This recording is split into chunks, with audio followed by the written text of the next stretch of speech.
Hey, Greg Merrick again with some Scout gameplay. Today I'm playing in my WZ-131 in Siegfried line. We've got a pretty significant chance to win, said by XVM here. I actually do not have the good 85mm gun for this. I'm currently running the 76 with the autoloader, but I like the autoloader. It works perfectly well against the kind of targets most scouts are after. It doesn't have the flexibility that the 85 does, but I find it works pretty well for me. Otherwise, speed and turning radius, all that kind of stuff, that should be as good as it's going to get. As you can tell, I'm running a repair kit in case I get tracked. I can, get myself mobile again as soon as possible. A automatic fire extinguisher just to lower my fire chance. I find I get set on fire a lot when thinly armored tanks, and I've got the good oil. My plan right away is to just find a good spot, try to spot some enemies. I'll go ahead and I'll speed this first a little bit up. Nothing too exciting. Most of my team cuts and goes to the east so they can engage at the town. I cut close to these dragon teeth here. I find a lot of times the further you are away from the action, the more likely you are to have a successful run across the edge like this. I've seen these used and used these many times as cover for scouts, and this scout is so tiny, it's more than enough cover to protect me against enemy fire. No spots yet. Nobody spotted a thing. I poke out one more time. I spot the T-71. I think about engaging him, but I find that he's hiding behind that fortification back there, and I just kind of mouse over him to see if he lights up, and he doesn't. I roll back to respot. Somebody hit him really hard. Maybe artillery. I think maybe I can snipe at that turret, but my accuracy is really poor, and I bite around from the Yag Tiger as well, Yag Panther. I don't even believe he's got the 105. I think he just hit me with an 88 because the damage was so low.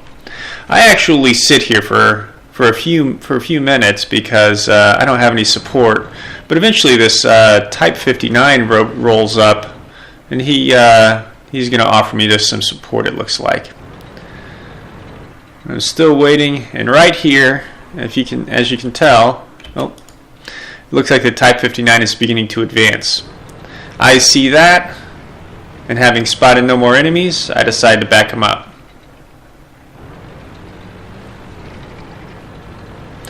The acceleration is really nice in this tank, as is the maneuverability.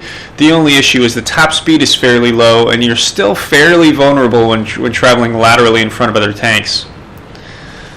Here we are with the T-71. He's very nearly dead, the kind of target I like.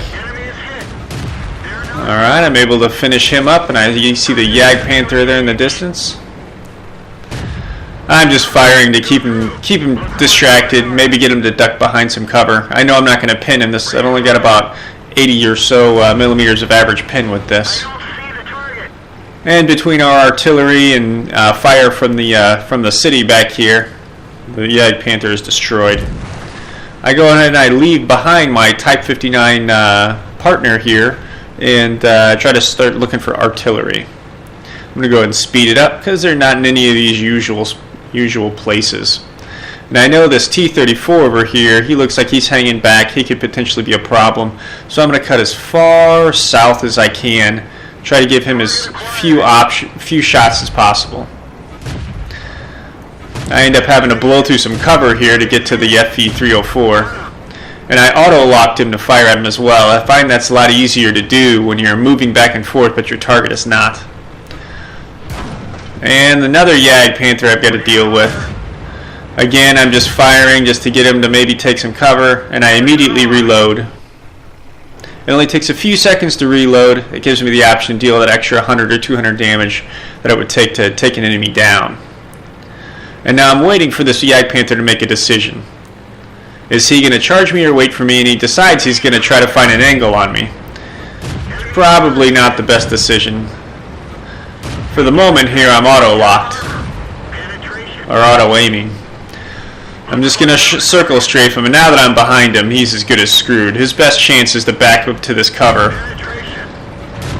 And backing up to me isn't going to do him a whole lot of good. Alright. He's still coming after. I can actually back up faster than he can turn. And finally, he does what he should have done right away, which is back up to the zone wall. But it's too late, and I destroy him. So between us clearing the field and our team clearing the city, we've done very, very well. We had a 60-some-odd% chance to win this. No big surprises. I'm looking for any soft targets. Now, this Tiger 1 has the potential to be soft enough for me to hit. The IS-3 I can hit from the rear, but it's a dangerous target. All these are any tank out here can one-hit me. Now, as well as the SU-152, I feel like I have a chance with. So I'm just going to line up. I thought about charging through and seeing if I could get any shots off, but instead I decided to hang back and see if I could put some rounds into some weak spots. I pretty quickly realized that this KV-3 is not gonna. I'm not gonna be able to penetrate it with my very weak gun. So I'm gonna circle wide and go after the SU-152. And also an extremely dangerous tank, but it turns very slowly and obviously has no turret, being a tank destroyer. I close in and begin to fire, and would have gotten the kill had my E25 teammate here not finished him off. So this is a good scouting run. Really, what you need is that speed. Stay away from the main engagement. Try to circle around, take out vulnerable enemies, and if you can find a non-turreted tank destroyer, sometimes in some cases a turreted tank destroyer, artillery, or very slow tanks that you're able to pin in the sides and rear, you can be a very effective combatant one-on-one. Now, if he's got support, you're only 2 or 3 shots from death usually in one of these light scout tanks, so you've got to be careful. Otherwise, so far so good with the WZ-131. I'm really looking forward to getting the good 85mm. That's going to cut my rate of fire way down, which I've gotten used to being very, very high. But I'm looking forward to it, looking forward to being able to circle strafe more tanks. All right, well, hopefully you enjoyed that very short video. I thought it was fairly action-packed little scene there, so I decided to share it. I guess I'll see you next time.